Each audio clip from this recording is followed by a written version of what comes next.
ये बंधन दिलों के बंधन, ये नाते दिलों के नाते।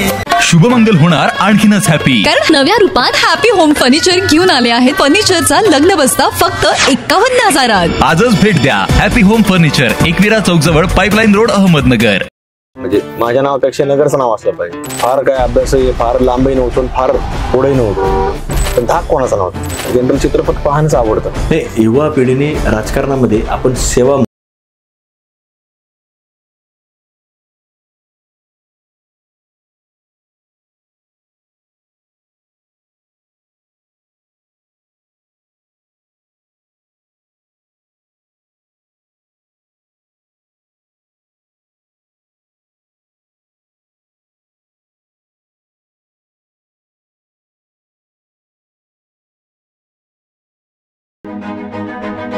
नगर शहरामधलंच आहे.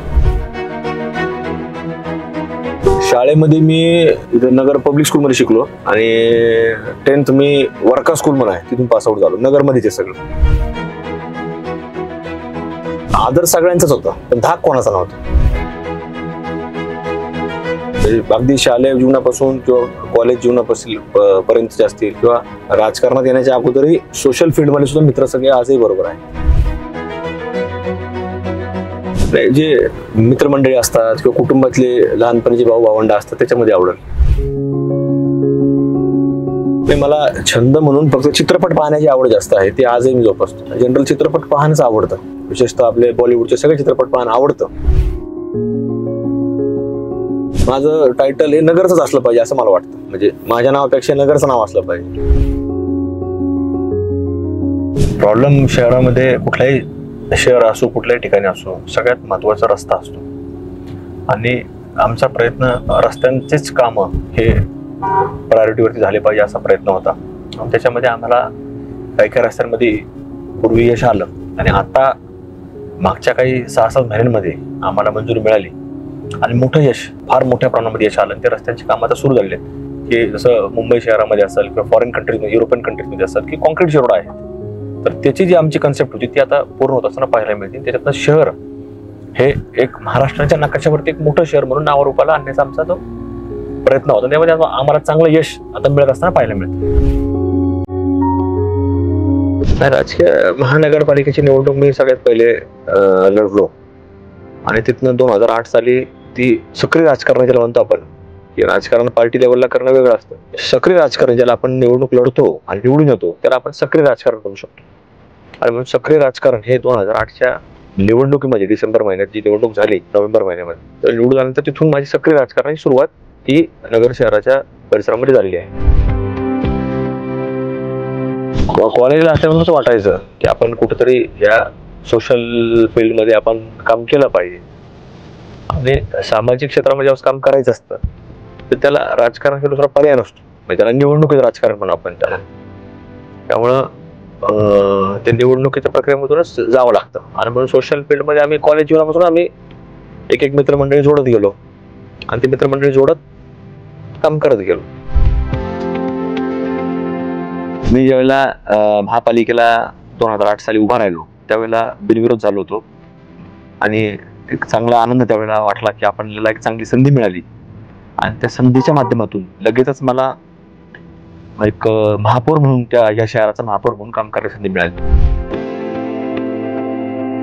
दादांबरोबरच्या काही ज्यावेळेस आपण प्रवास करतो त्याला मला अनेक वेळेला संधी मिळाली की आजीदादांबरोबर मुंबईमध्ये थोड्या वेळाचा प्रवास केला असेल किंवा मुंबईवरून नगरपर्यंत प्रवास केला असेल किंवा आत्ताचं नामांतर झालेलं संभाजीनगर असेल तिथून नगरपर्यंत प्रवास असेल. असे अनेक प्रवासातले किस्से की वेगवेगळ्या खाजगी जीवनातले आजीदादा हे कसे आहेत हे देखील आम्हाला अनुभवायला मिळालं आणि म्हणजे व्यक्तिशः आपण स्वतः अनुभवलेलं आहे. आमच्या इथं जेवढी कामं आहेत त्याच्यामध्ये सगळं योगदान हे आजीदादांचंच आहे. महायुतीची ही जी काही कामगिरी चाललेली आहे आपण पाहतोय, महाराष्ट्रातली प्रत्येक जनता 13-13.5 कोटी जनता ही पाहतीये आणि ती अनुभवती देखील आहे. त्याचा प्रत्येकजण आज त्याचा त्या सरकारच्या माध्यमातून ज्या सुविधा म्हणजे अगदी पिण्याची पाण्याची लाईन असेल, त्याच्यातनं रस्ते असतील, लाईट असतील, ह्या जे प्रत्येकजण उपभोगतोय तर त्यामध्ये लोकांना एक समाधान आहे. आमचं भविष्याची वाटचाल अनेक उड्डाणपूल या शहरात उभी करायची. जेवढी महामार्ग आहेत त्या प्रत्येक महामार्गावरती एक उड्डाणपूल असणं गरजेचं आहे, आवश्यक आहे. जसं रिंग रोड झाला आहे, रिंग रोड जवळपास 90% आता पूर्ण झालेला आहे. शहराच्या बाजूला रिंग रोडच नव्हता आमच्याकडं, आता तो संपूर्ण 4 लेन रिंग रोड हा पूर्णत्वाकडे चाललेला आहे. आणि पुढचा टप्पा आमचा खरं तर आता पुढची वाटचाल म्हणजे आज पुण्या मुंबईच्या शहरामध्ये जसं मेट्रो धावत आहेत, आमचा पुढचा संकल्प उड्डाणपुलं आणि मेट्रो ह्या दृष्टिकोनातून आमचा असणार आहे. हे युवा पिढीने राजकारणामध्ये आपण सेवा म्हणून ही खरं तर आपण त्याकडे पाहिलं पाहिजे. त्याला करिअर म्हणून पाहण्याची कुठली आवश्यकता समाजामध्ये नाही.